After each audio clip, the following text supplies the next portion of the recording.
let's go ahead and get starting here. A lot of coaching hires we saw today. T. Martin is not going to be coming back. Zach Orr is not going to be coming back.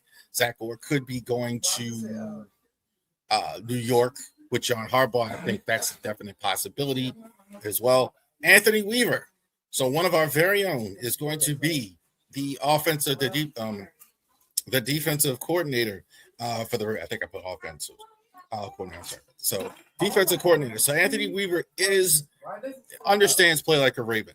Defensive numbers kind of down in Miami, but otherwise he's had a lot of success. He was drafted by Eric DaCosta and Ozzie Newsome. So this is a guy that's familiar with exactly what you're trying to do.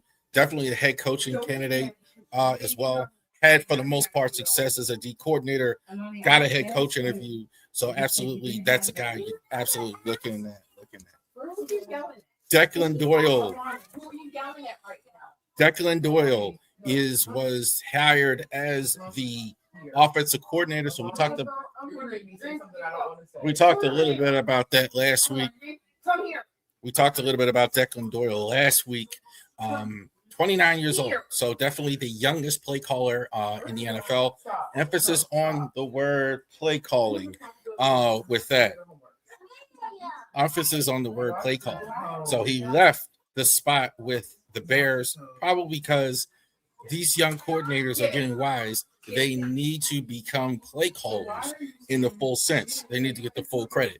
Had he stayed in Chicago, he wouldn't get the credit with that. So definitely keep that in mind. So Declan Doyle and Anthony Weaver, it's official now as they are the offensive coordinators. So we are contractually obligated to go over that as well. Do you come home with this every week?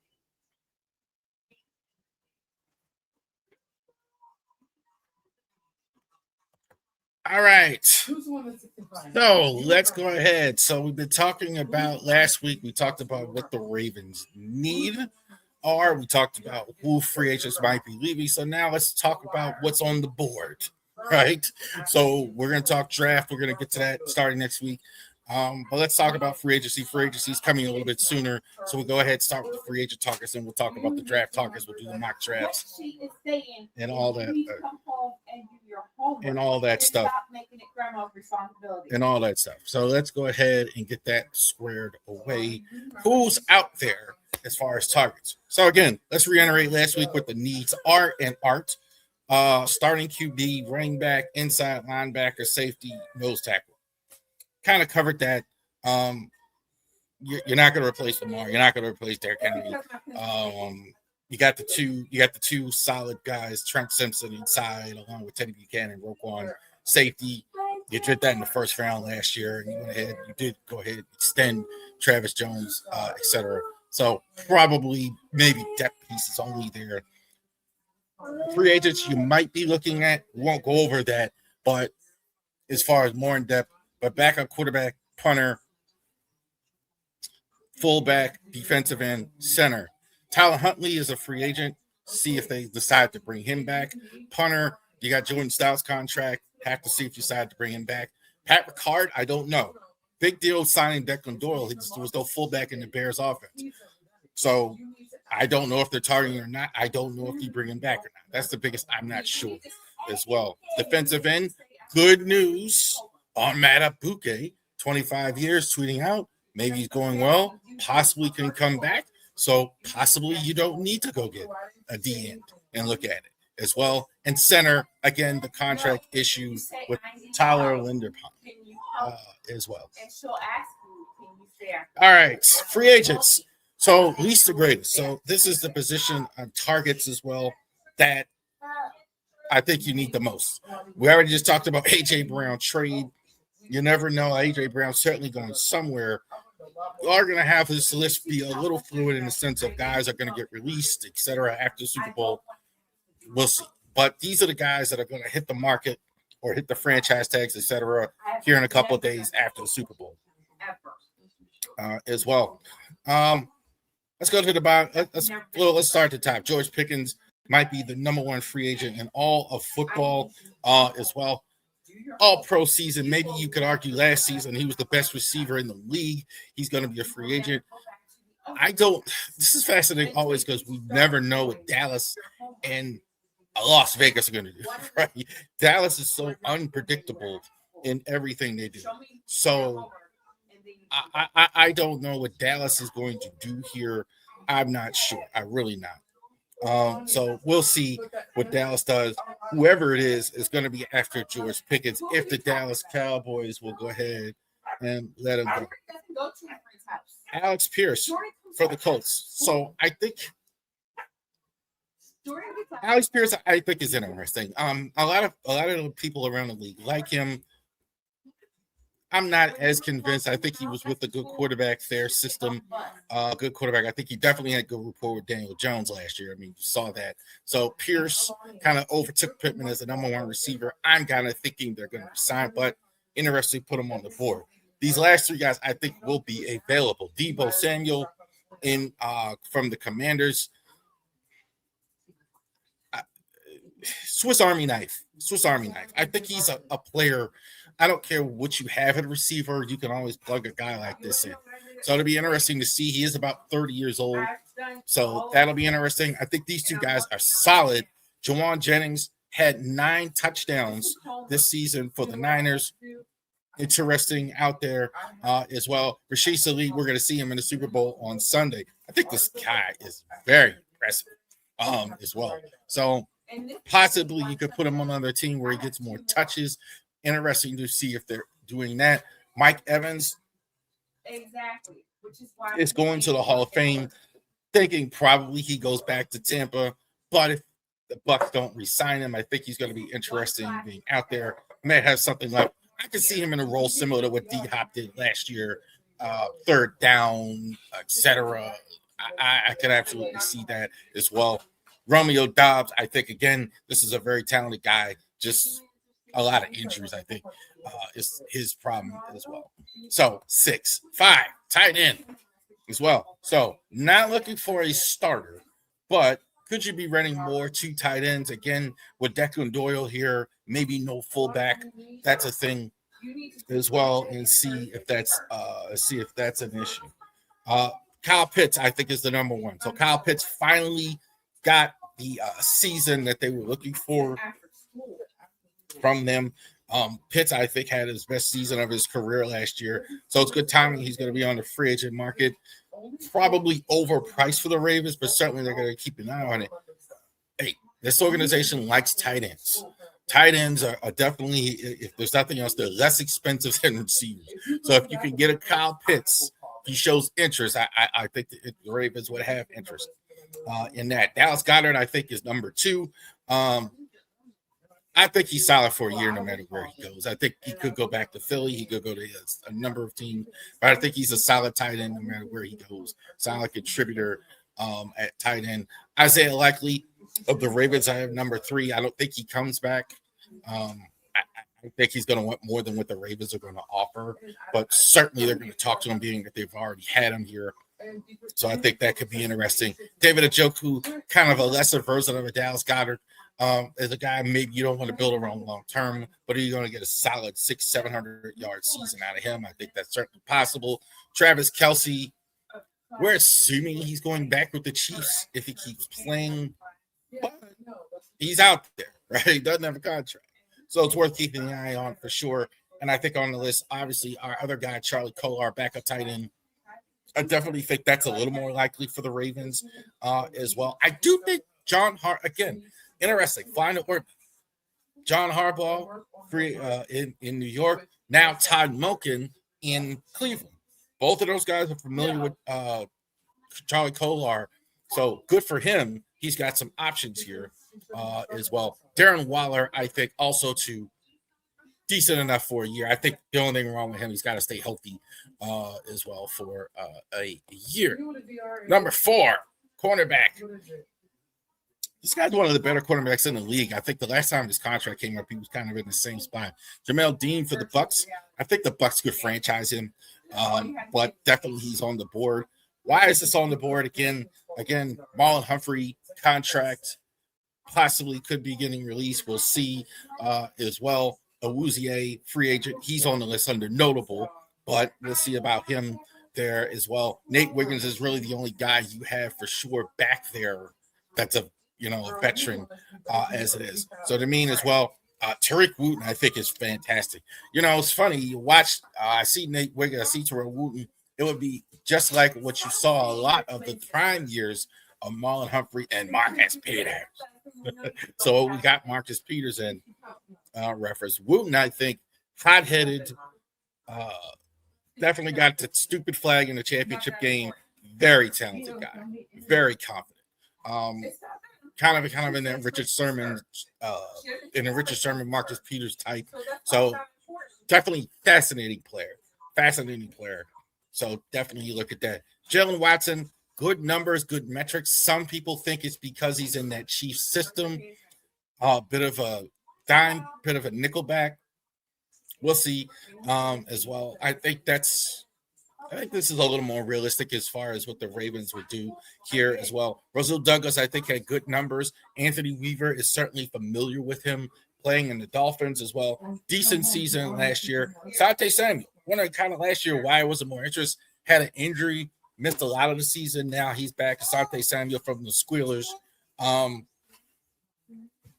Definitely going to be making some changes there. Keep an eye on Asante Samuel. He's a good player. Good player. I think it is as well. We talked about Awuzie, Mike Hilton, and Trayvon Diggs. I don't see any reason why you can't take a flyer on Trayvon Diggs. I don't see any reason. This guy a couple years ago was had more interceptions than anybody. So to have him in a limited role, kind of like what you did with Zion Alexander, even though that didn't work out, but to take a shot on him, that wouldn't bother me. Mike Hilton has been just a decent cornerback for a number of teams as well. Number 3, off at the tackle. Rasheed Walker has not been franchised. I haven't heard that yet by Green Bay, but this is easy. The number 1 offensive tackle prospect, a free agent available, Rasheed Walker. He's a starter right away. Plug him in definitely as well. Not elite. Wouldn't put him in the top 5 category, but certainly good. Very, very solid as well. Good pick. I'm surprised that this hasn't got done with Green Bay. I am as well. Brendan Smith, a little more of a risk, I think, than Walker would be because he was good last year. Hasn't had a good whole career like Walker, but more recently, but I think it's definitely, again, a little surprised the Colts haven't gotten this done. But if you get a Brendan Smith, I think you could kick him in the guard as well. So I think that's pretty fascinating. These two are very, very high. These guys are starters right away. Definitely looking at tackle because of the injury history of Ronnie Stanley. So that's definitely why this is there. Also, too, you're just thin on the line in general. I mean, you definitely one of these guys, you got to take a look at that. Former Raven Jermaine Illuminor has been solid for a couple years. Definitely a guy. I think he's a hole filler. I think you can put him in there at guard or tackle and do that. Baron Broom and Evan Neal, I think, are also options as well. Jonah Williams, Trey Pipkins. I think these guys are backup guys. So I don't think the first 2, 3 on the list, I think you could use as starters. I think the rest you can use as backups, kind of filling guys, maybe for a couple games. That would definitely give you more than what you had last year. Guard is a huge need. They cannot start Andrew Voorhees again. You cannot start Andrew Voorhees again. And then you cannot start Andrew Voorhees. All right. So just be clear with that. David Edwards, I think, is the number 1 guy out there in terms of age as well. The Bills line was pretty good. This is a solid starter. I mean, I think this is kind of at least what you need at guard, a solid starter. I do believe you need to sign a veteran, okay? That stuff. I mean, we'll do the mock draft. I mean, there isn't a lot of guards early in the draft either. Guards and things, too, are being picked earlier. They are getting more money nowadays than they used to be, and I think the Ravens are kind of lag behind. So you need to consider this. Definitely getting a guard. David Edwards, I think, is the number 1 guy. I do think it's a drop-off after this, but I think these guys are more, after Edwards, the solid, decent starter. Patano could be really good for you, but I think it's a 1-year. Injuries are kind of hurting him a bit. Kind of same with Trevin Jenkins as well. A little bit younger, but again, injuries, ability to stay healthy. Again, decent starter. Ashley Vera Tucker for the Jets, blocking for Breece Hall. in the South category. And we know the last guy, obviously, Kevin Zeitler. If you could get him for one more year, I don't know. I still don't know why you didn't do it last year. I'm just baffled by that. Why on earth didn't you just pry away Zeitler? I don't know how expensive that even could have been or would have been where you would have did that. Dylan Parham for the Raiders as well.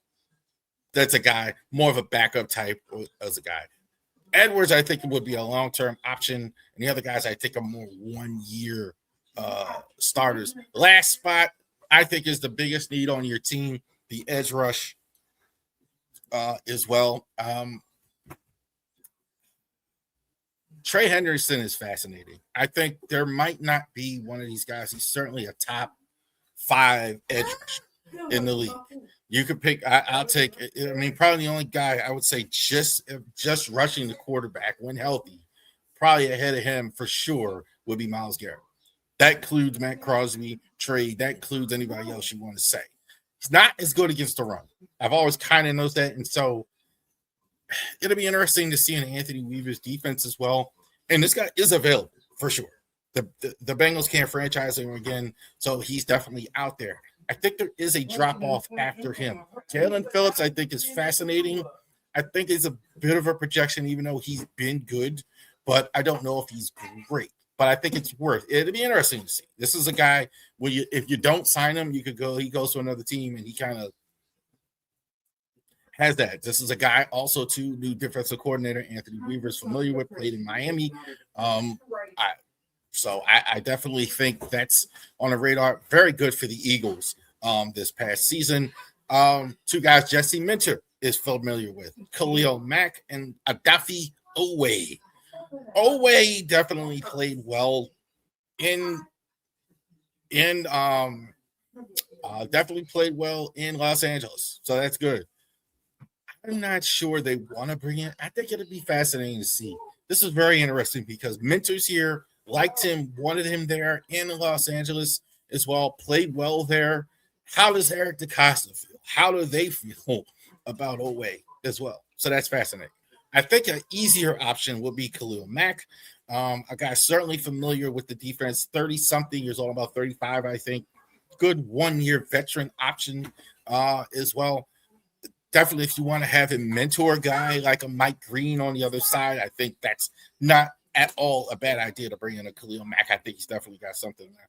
Joey Bosa, definitely another veteran option as well.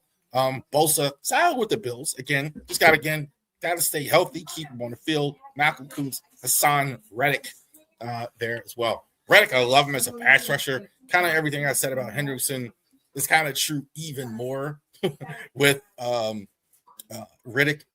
A little bit light, I think, can't do as well against the run. Kuntz, I think, is a decent outside linebacker. I don't think he's a great edge rusher. I think he's a fallback position for one of these first 5 on the list. There you go. Free agents. So we're definitely going to look at free agency as far as it goes now that we're in the offseason. Definitely, it's a belief that the Ravens are going to be a little bit more aggressive free agents. You were 8-9 last year. Ozzie Newsome's still there. Eric DeCosta has been hanging around. Hey, we're going to be a little bit more aggressive. We're going to try a little bit harder in free agency. So we'll see what Eric does there as well in free agency. It'll be interesting to see how that goes. As well, how the Ravens do in free agents. I'm hoping that they're going to be more aggressive. This team is not good enough for saying, hey, in 2 or 3 years we're going to do this, or 8, 9 years we're going to. No. You absolutely need to do something right now as well. All right. We'll cover it more in depth on Sunday, but the Super Bowl is here. So we got the Seahawks and the Patriots, 16-3, winners of the NFC, Patriots, winners of the AFC as well. Mike Vrabel could be coach of the year as well. Patriots not even in the playoffs last year, finishing with the number 2 seed and winning the AFC in a snowy game. Denver Seahawks, I think, could be arguably the best defense in the NFL, best young coach, Mike McDonald, on their side. We'll cover this more on Sunday. I'll go ahead and make a prediction then. These two teams, I agree with everybody saying these are mirror images of each other. I can't think of a Super Bowl in more recent years where you have two teams that are basically very similar. Quarterbacks haven't been here before. Solid young guys, proved greatly from last year. Run games, good runners by committee. Offensive lines, probably shakiest spot on each team. Seahawks have a great receiver, I think, as well. New England receiving core, not quite as good as well. Defenses on both sides, outstanding. Fronts, outstanding. Corner, safety, outstanding. Both sides. So, mirror images of each other as well. Two deserving teams. I think some people are going to question the Patriots' credentials. I think a little bit. Easy schedule. All the stuff that's going on with Belichick and Kraft and that stuff, and a little bit of that stuff. So we'll see there, but definitely Sunday, the last game of the football season in Levi's Stadium, home of the 49ers. 6:30 is the start time as well. For those of you that watch halftime, Bad Bunny will be there singing. I will not be doing that. I'll get ready for my stream. And I never watch halftime, for the record. I don't care. I think maybe I watched Kendrick Lamar for a little bit to chill, but I don't generally watch halftime. I generally don't care.